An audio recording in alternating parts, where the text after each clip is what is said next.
सभी अहम खबरें, लेकिन शुरुआत करते हैं फास्ट न्यूज के साथ।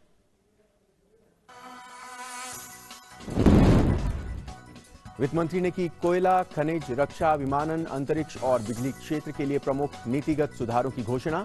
पीएम मोदी ने कहा, वित्त मंत्री की घोषणाओं से अधिक सुधारों में योगदान के साथ कारोबार के मिलेंगे अवसर। वित्त मंत्री निर्मला सीतारमण की 5वीं प्रेस वार्ता आज।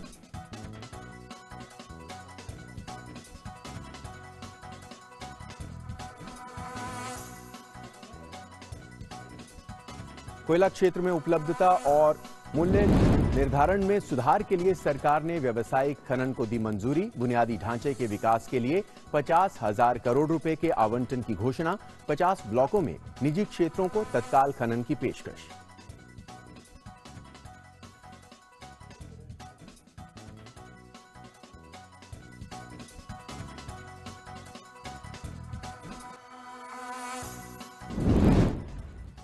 सरकार ने रक्षा उत्पादन में एफडीआई की सीमा 49% से बढ़ाकर 74% की। अंतरिक्ष परियोजनाओं में निजी भागीदारी को भी मिली हरी झंडी। नागरिक उड्डयन के लिए हवाई क्षेत्र के उपयोग के नियम किए गए आसान। आरोग्य संबंधी आणविक अनुसंधान में होगी निजी क्षेत्र की भागीदारी।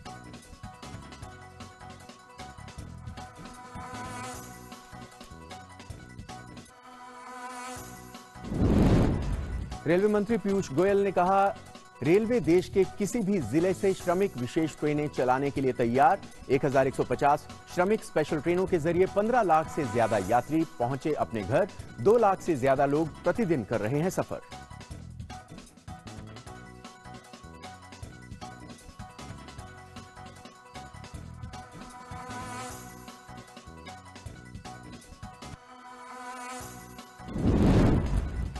वंदे भारत मिशन के दूसरे चरण में 31 देशों में फंसे भारतीयों की होगी वतन वापसी।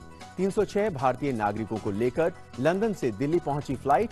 ऑपरेशन समुद्र सेतु के तहत आईएनएस जलाश्व 588 भारतीयों के साथ मालदीव से आज पहुंचेगा कोची।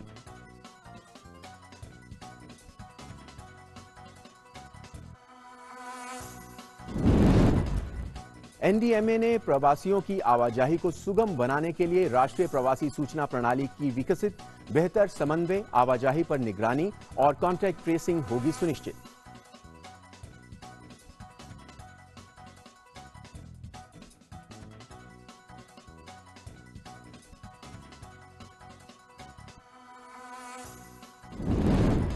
भारत में कोरोना के कुल 53,946 सक्रिय मामले, 2,872 लोगों की मौत। 34,108 मरीज संक्रमण से मुक्त। रिकवरी रेट बढ़कर हुई 37.5%। स्वास्थ्य सचिव ने देश में 30 निगम क्षेत्रों से कोविड-19 के करीब 80% मामलों पर की समीक्षा बैठक।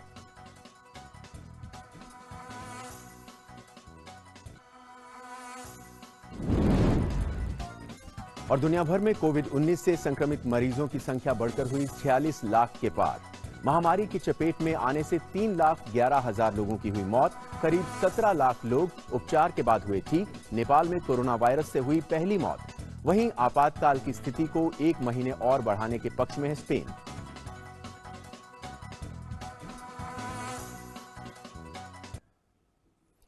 और अब देखते हैं ये खबरें विस्तार से। वित्त मंत्री निर्मला सीतारमण आर्थिक पैकेज की 5वीं कड़ी की घोषणा आज सुबह 11 बजे करेंगी। पिछली 4 प्रेस कॉन्फ्रेंस में आत्मनिर्भर भारत राहत पैकेज के बारे में किस्तों में जानकारी दी गई है। वित्त मंत्री की लगातार 5वें दिन ये 5वीं प्रेस कॉन्फ्रेंस होगी। आज लॉकडाउन के तीसरे चरण का भी आखिरी दिन है। प्रधानमंत्री नरेंद्र मोदी ने मंगलवार को 20 लाख करोड़ रुपए के आर्थिक पैकेज की घोषणा की थी। प्रधानमंत्री नरेंद्र मोदी ने मंगलवार को दिए देश के नाम संबोधन में चौथी बार भी लॉकडाउन बढ़ाने का जिक्र किया था। इसमें किस तरह की छूट दी जाएगी, इस बारे में भी आज घोषणा की जाएगी। वित्त मंत्री निर्मला सीतारमण ने कोविड-19 से प्रभावित देश की अर्थव्यवस्था को पटरी पर लाने के लिए घोषित आर्थिक पैकेज के सिलसिले में कई घोषणाएं की हैं।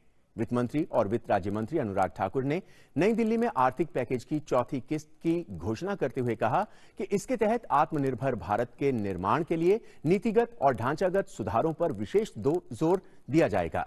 वित्त मंत्री ने बताया कि 8 क्षेत्रों कोयला, खनिज, रक्षा उत्पादन, नागर विमानन, बिजली वितरण कंपनियों, अंतरिक्ष क्षेत्र और परमाणु ऊर्जा पर विशेष ध्यान केंद्रित करते हुए ढांचागत सुधार किए जाएंगे।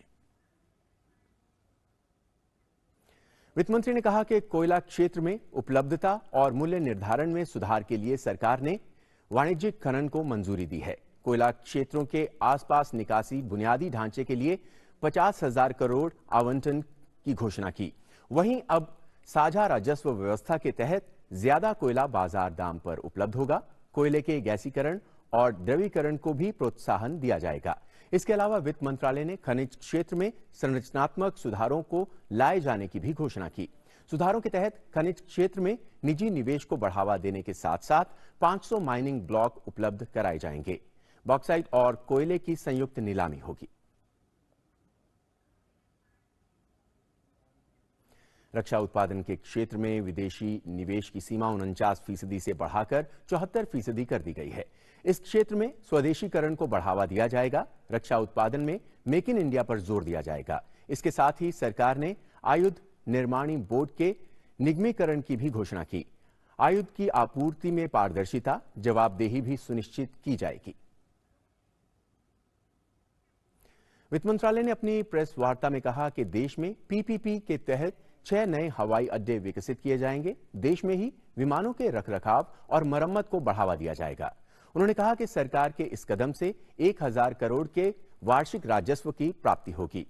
पहले और दूसरे चरण में 12 हवाई अड्डों में 13,000 करोड़ रुपए का निवेश किया जाएगा। वित्त मंत्री ने कहा कि भारत विमानों की जांच, मरम्मत, रखरखाव का वैश्विक हब बनेगा। वित्त मंत्रालय ने कहा कि केंद्र शासित प्रदेशों में बिजली वितरण कंपनियों का प्राइवेटाइजेशन किया जाएगा। इसके अलावा उपभोक्ताओं और कंपनियों दोनों के हितों को ध्यान में रखते हुए टैरिफ पॉलिसी में सुधार किया जाएगा। कंपनियों को उपभोक्ताओं को पर्याप्त बिजली उपलब्ध कराना होगा। सरकार बिजली उत्पादन बढ़ाने पर फोकस करेगी। ऐसी नीतियां लाई जाएंगी जिससे बिजली उत्पादन करने वाली कंपनियों में प्रतिस्पर्धा बढ़ेगी। बिजली सब्सिडी डीबीटी के माध्यम से दी जाएगी और स्मार्ट मीटर लगाए जाएंगे।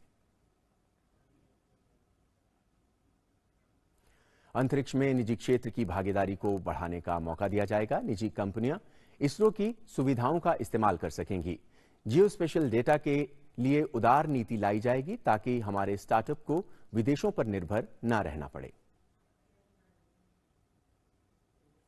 वित्त मंत्री निर्मला सीतारमण ने कहा कि मेडिकल आइसोटोप बनाने के लिए पीपीपी मोड में रिसर्च रिएक्टर की स्थापना होगी। इससे कैंसर जैसी बीमारियों के इलाज में दुनिया को मदद मिलेगी। अभी परमाणु ऊर्जा पूरी तरह से सरकार के पास है।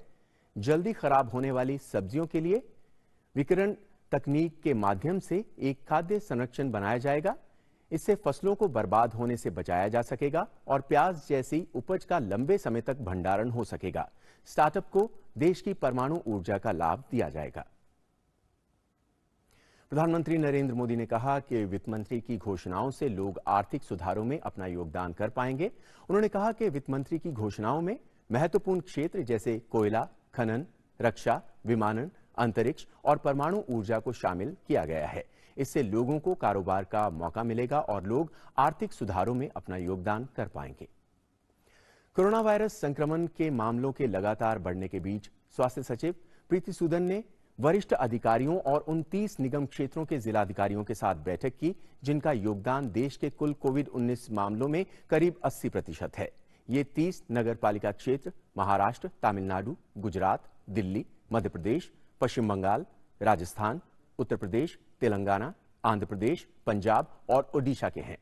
स्वास्थ्य सचिव ने इन नगर निगमों के अधिकारियों के साथ कोविड-19 के मामलों का प्रबंधन करने के लिए अपनाए जा रहे उपायों की समीक्षा की। साथ ही उन्हें शहरी बस्तियों में कोविड-19 के प्रबंधन को लेकर नए दिशा निर्देश के बारे में बताया गया।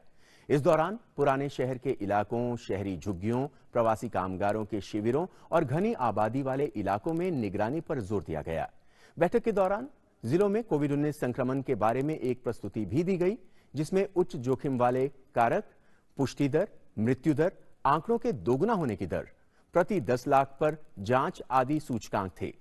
निगम अधिकारियों को इस बारे में जानकारी दी गई कि निषिद्ध और बफर जोन तय करते समय किन कारकों को ध्यान में रखना है।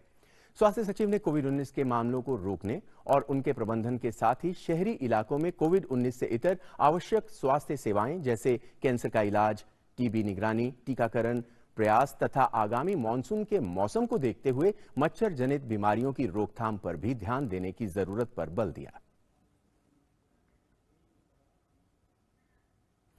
केंद्र सरकार ने देश भर में लॉकडाउन के दौरान प्रवासियों की आवाजाही और उनके संपर्क में आने वाले लोगों की निगरानी के लिए ऑनलाइन डैशबोर्ड की शुरुआत की। सभी राज्यों और केंद्र शासित प्रदेशों को भेजे पत्र में गृह सचिव अजय भल्ला ने कहा कि प्रवासियों की आवाजाही के संबंध में सूचना हासिल करने और राज्यों में फंसे लोगों की सुचारू ढंग से आवाजाही के लिए राष्ट्रीय आपदा प्रबंधन प्राधिकरण में मौजूदा एनडीएमए जीआईएस पोर्टल पर राष्ट्रीय प्रवासी सूचना प्रणाली एनएमआईएस के नाम से एक ऑनलाइन डैशबोर्ड की शुरुआत की है। केंद्रीय गृह मंत्रालय ने श्रमिकों की आवाजाही को लेकर राज्यों से आग्रह किया कि राज्य श्रमिकों की आवाजाही के लिए एनडीएमए द्वारा विकसित एनएमआईएस का ही इस्तेमाल करें। एनएमआईएस श्रमिकों की आवाजाही के लिए एक केंद्रीय डेटा केंद्र के तौर पर काम करेगा और प्रवासी मजदूरों को भेजने वाले राज्य और उनके गृह राज्य की भी मुश्किलों को हल करेगा। एनएमआईएस के जरिए ऑनलाइन तरीके से बिना देरी के प्रवासी कामगारों को भेजे जाने की स्वीकृति मांग सकते हैं और इससे राज्यों के साथ तेजी से संवाद हो सकेगा। इसके जरिए ये जानकारी भी मिल सकेगी कि कितने प्रवासी कहां से गए हैं और कहां पहुंचे हैं। खास बात यह है कि जरूरत पड़ने पर प्रवासी कामगारों के मोबाइल नंबर इत्यादि के जरिए उनसे संपर्क भी किया जा सकेगा। केंद्र ने साथ ही प्रवासी कामगारों की आवाजाही और बेहतर समन्वय के लिए राज्यों से अपना डेटा एनएमआईएस पर साझा करने का भी आग्रह किया है।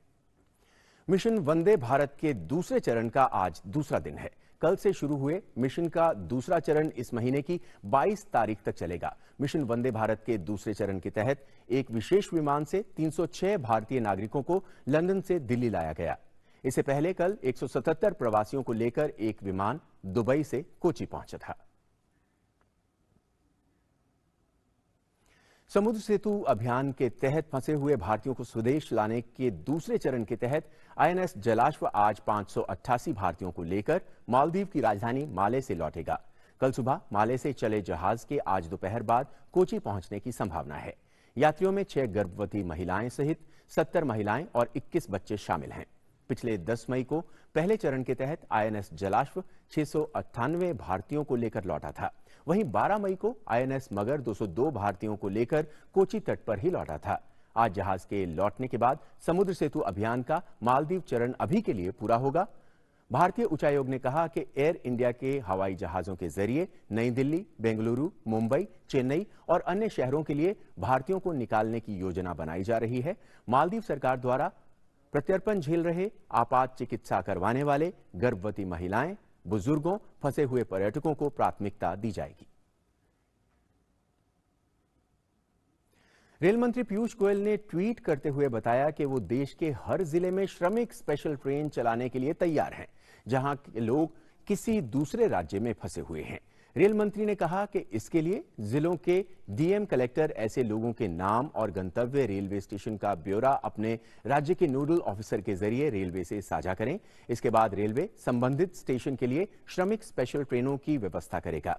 रेलवे अभी तक 1150 श्रमिक स्पेशल ट्रेन चला चुका है और तकरीबन 15 लाख से ज्यादा लोगों को एक राज्य से दूसरे राज्य उनके गंतव्य तक पहुंचाया जा चुका है। एक दिन पहले ही रेल मंत्रालय की तरफ से राज्यों को कहा गया था कि रेलवे हर दिन 300 ट्रेनें चला सकता है। इसके लिए राज्यों को अपनी अपनी तरफ से परमिशन देने की जरूरत है।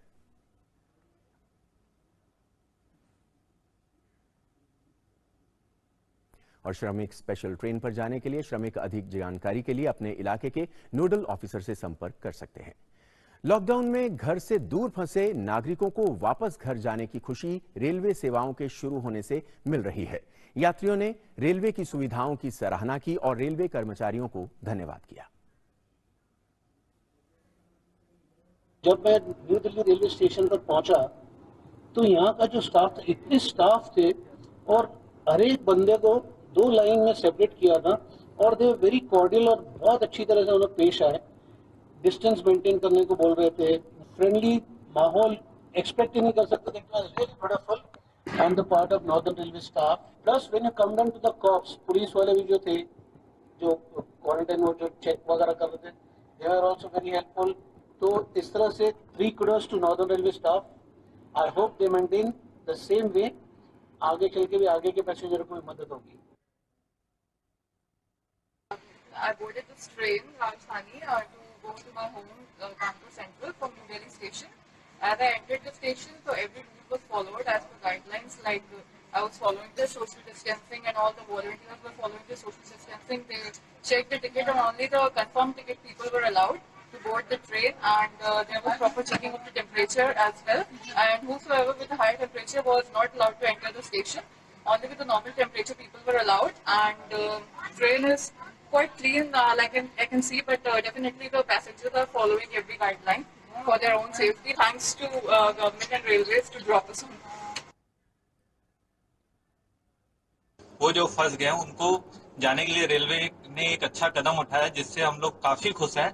और हमने टिकट किया, ऑनलाइन टिकट किया, जिसमें कि रेलवे ने ऑनलाइन का सुविधा दिया कि ताकि सोशल डिस्टेंसिंग अच्छे से मेंटेन हो सके। यहाँ पे प्रॉपरली रेलवे पुलिस लोगों से सोशल डिस्टेंसिंग का पालन करा रही थी, और उसके बाद एक एक करके लोग अंदर जा रहे थे और उनकी थर्मल स्कैनिंग हो रही थी। थर्मल स्क्रीनिंग के बाद लोग प्लेटफॉर्म पे आए। फिर ट्रेन के अंदर भी जब हम आए और ट्रेन में आए, ट्रेन में काफी अच्छी साफ सफाई है और यहाँ पे सैनिटाइजर भी रखा हुआ है। और बाकी रेलवे का हम पूर्णतः दिल से धन्यवाद करते हैं कि उन्होंने एक ऐसा बढ़िया कदम उठाया जिससे कि पब्लिक अपने अपने घर पे पहुंच सके। सरकार ने कल एक अहम फैसले में मास्क के निर्यात पर लगी पाबंदी में ढील देते हुए अब कपास, सिल्क, ऊन आदि से बने नॉन मेडिकल या नॉन सर्जिकल मास्क के निर्यात को मंजूरी दे दी है। विदेश व्यापार महानिदेशालय ने अधिसूचना जारी कर कहा कि N95 मास्क और सर्जिकल मास्क के निर्यात पर पाबंदी जारी रहेगी। सरकार ने 31 जनवरी और 19 मार्च को जारी 2 अधिसूचनाओं के जरिए कोरोना महामारी को देखते हुए सभी तरह के मास्क के निर्यात पर पाबंदी लगा दी थी। देश में कोविड-19 से संक्रमित मामले बढ़कर 90,927 हो गए हैं। सक्रिय मामलों की संख्या 53,946 है। 34,108 लोग इस बीमारी को मात देकर स्वस्थ भी हो चुके हैं। इस महामारी की चपेट में आने से 2,872 लोगों की मौत हो गई है। रिकवरी रेट बढ़कर 37.5% हो गया है। और अब बात करते हैं कोरोना के खिलाफ जारी जंग से जुड़ी जमीनी हकीकत की।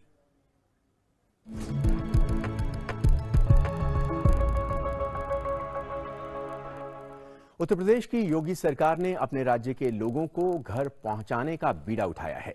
बड़ी संख्या में उत्तर प्रदेश रोडवेज की बसें दिल्ली गाजियाबाद बॉर्डर पर लगाई गई हैं ताकि अलग अलग राज्यों में फंसे श्रमिक भाई और राज्य के लोग घर पहुंच सकें। योगी सरकार के फैसले से अपने अपने घरों की ओर जाने वाले लोग काफी खुश हैं। पेश है गाजियाबाद से हमारे संवाददाता नीरज सिंह की ये रिपोर्ट।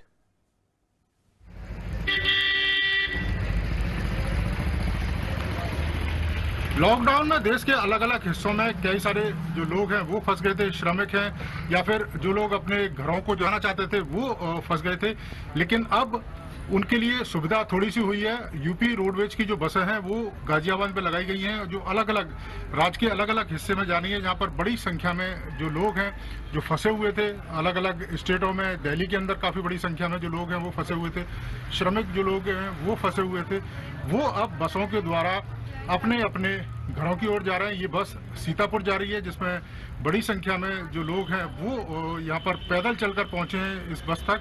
लेकिन अब उन्हें इस बात का सुकून है कि कम से कम वो अपने घरों की ओर आसानी से पहुंच जाएंगे। लोग कहाँ जा रहे हो? दिल्ली से भजनपुरा से। अब कहाँ जा रहे हो? फैजाबाद।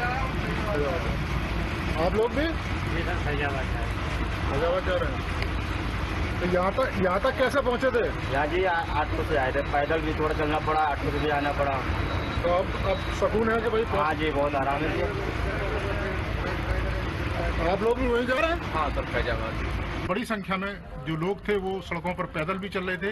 यही कारण है कि यूपी सरकार ने उनके लिए जो यूपी के जो कामगार थे, जो यूपी के जो लोग फंसे हुए थे, उनके लिए बसें लगाई हैं यूपी दिल्ली बॉर्डर के पास, जिन बसों में बैठकर ये लोग अपने अपने घरों की ओर जा रहे हैं। Neeraj Singh, DD news, Ghaziabad. दिल्ली में प्रधानमंत्री नरेंद्र मोदी के नाम पर एक रसोई बनाई गई है। इस रसोई में रोजाना जरूरतमंदों के लिए भोजन बनाया जा रहा है। कैसी है और कहां है ये रसोई, जायजा लिया हमारे संवाददाता गिरीश निशाना ने।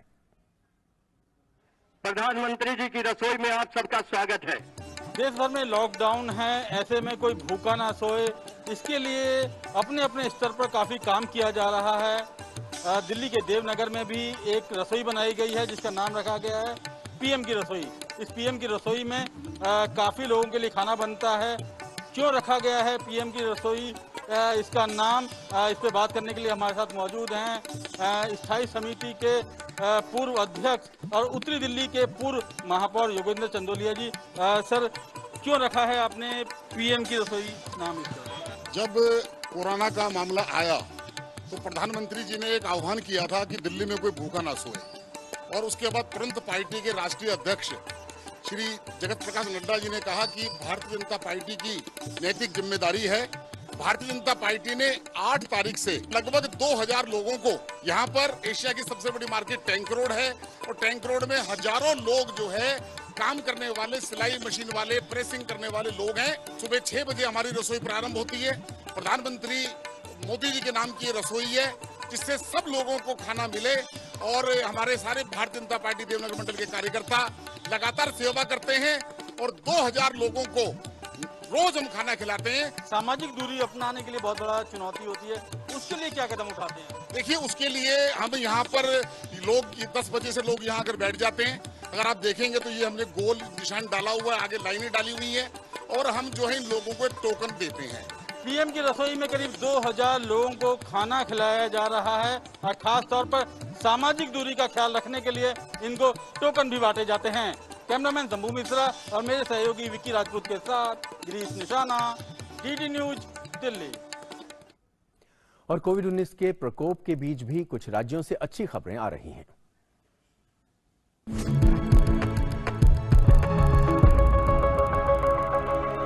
लद्दाख की पर्यटन आधारित अर्थव्यवस्था पर कोविड-19 महामारी के प्रभाव को देखते हुए लद्दाख प्रशासन अब कृषि और इससे संबंध क्षेत्रों पर ध्यान केंद्रित कर रहा है।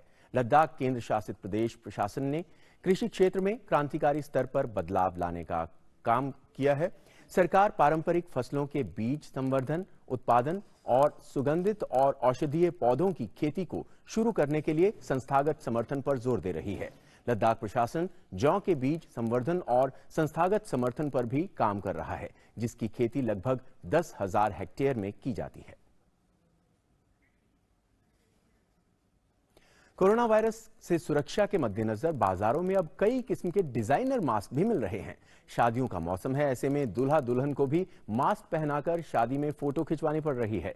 महाराष्ट्र के कोल्हापुर जिले में एक जौहरी ने दूल्हा दुल्हन के लिए खास चांदी के मास्क बनाए हैं। इसकी कीमत 2,300 रुपए से 2,600 रुपए के बीच है और इसका वजन लगभग 40 से 50 ग्राम है। फिलहाल सोने चांदी के बाजार सूने पड़े हैं। ऐसे में इस प्रकार की कुछ अलग तरकीबें लगाकर व्यापारी ग्राहकों को अपनी ओर खींचने के प्रयास कर रहे हैं। कोरोना के कारण लॉकडाउन में फंसे लोगों को अब वापस लाया जा रहा है और इन लोगों को 14 दिनों के लिए अनिवार्य रूप से क्वारंटाइन किया जा रहा है।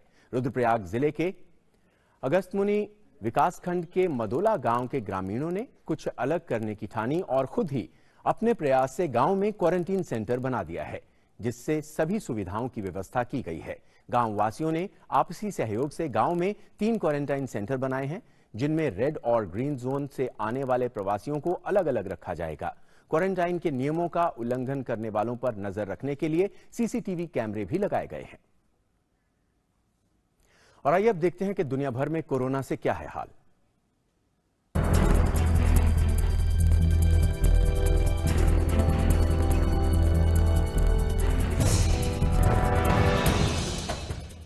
कोविड-19 के रूप में मानवता इस सदी के सबसे बड़े संकट का सामना कर रही है। दुनिया भर में अब तक 46,29,000 से अधिक पुष्ट मामले और 3,11,000 से ज्यादा मौतों के साथ कोरोना का संकट बढ़ता जा रहा है। हालांकि अब तक 16,91,000 से ज्यादा लोग इस बीमारी को मात देकर स्वस्थ भी हो चुके हैं।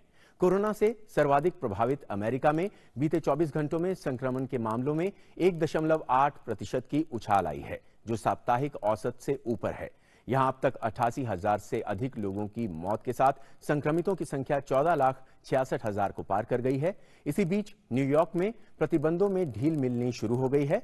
सरकार यहां रेस ट्रैक खोलने और सीमित क्षमता में बेसबॉल सहित अन्य गतिविधियां दोबारा शुरू करने पर विचार कर रही है। न्यू जर्सी, कनेक्टिकट और डेलावेयर बीते शुक्रवार को ही अपने समुद्री तटों को फिर से खोल चुके हैं। इसी बीच राष्ट्रपति ट्रंप ने कहा कि अमेरिकी सरकार अन्य देशों के साथ मिलकर जल्द से जल्द कोरोना का वैक्सीन बनाने पर काम कर रही है। वहीं विशेषज्ञों का कहना है कि वैक्सीन के विकसित होने में कम से कम 1 साल का समय लगेगा। नेपाल में कोरोना वायरस की वजह से मौत का पहला मामला सामने आया है। राजधानी काठमांडू से सटे सिंधु पाल्चोक जिले में 29 साल की महिला की मौत कोरोना वायरस से हो गई। महिला ने पिछले हफ्ते बच्चे को जन्म दिया था। उसके अगले दिन बुखार और सांस लेने में समस्या के कारण अस्पताल में उन्हें भर्ती कराया गया, जहां जांच में उसे कोरोना संक्रमित पाया गया। इसी बीच नेपाल में कल कोरोना संक्रमण के 13 नए मामले सामने आए, जिससे संक्रमितों की कुल संख्या 281 हो गई है। अब तक 36 मरीज ठीक हो चुके हैं। नेपाल के 7 प्रांतों में से 6 प्रांत कोरोना वायरस से प्रभावित हैं। अभी 16,366 लोगों को क्वारंटाइन में रखा गया है। बॉलीवुड के महानायक अमिताभ बच्चन ने कोरोना वायरस के खिलाफ जंग में आम नागरिकों को सतर्क रहने और सही जानकारी शेयर करने की सलाह दी है। अपने वीडियो संदेश में अमिताभ बच्चन ने कहा कि हमें फिर से बच्चा बनना होगा। हमें अपनी परेशानियों को अपने परिजनों से शेयर करना चाहिए और बीमारी से जुड़े लक्षण हमें छुपाने नहीं चाहिए। आप ये देखिए और हमें दीजिए इजाजत। नमस्कार। चलिए फिर से बच्चे बन जाते हैं। बच्चों और बचपन से हमें बहुत कुछ सीखना है। याद है जब बचपन में हमें खांसी बुखार हो जाता था, बदन दुखता था, तो हम रोते हुए माँ के पास जाते थे और उन्हें अपनी तकलीफ बताते थे। आज कोरोना की इस लड़ाई में हमें फिर से यही करना है। अपनी तकलीफ को अपनों को बताना है, राहत पाना है, इलाज कराना है, खेलना कूदना है, जीतना है। इसी में सबकी भलाई है। तो चलिए फिर से बच्चे बन जाते हैं, अपनी तकलीफ अपनों को बताते हैं। कोरोना से हमें लड़ना है, डरना नहीं है।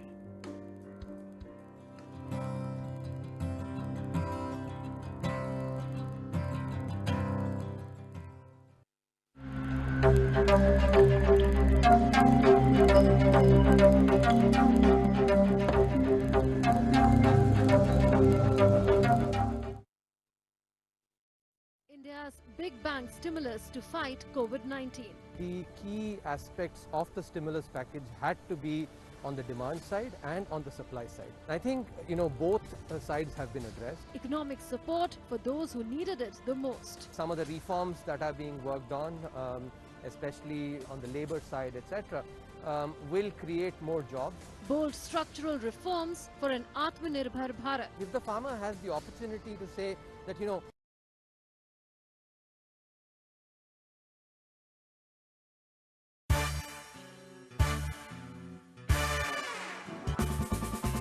जीवन की वंटू का मन हो जाए, लौटे कविता की ओर, दिल बोले हर दिल बोले, कवियों की हंसी ठिठोली जैसे चूरन की गोली, हर प्यारी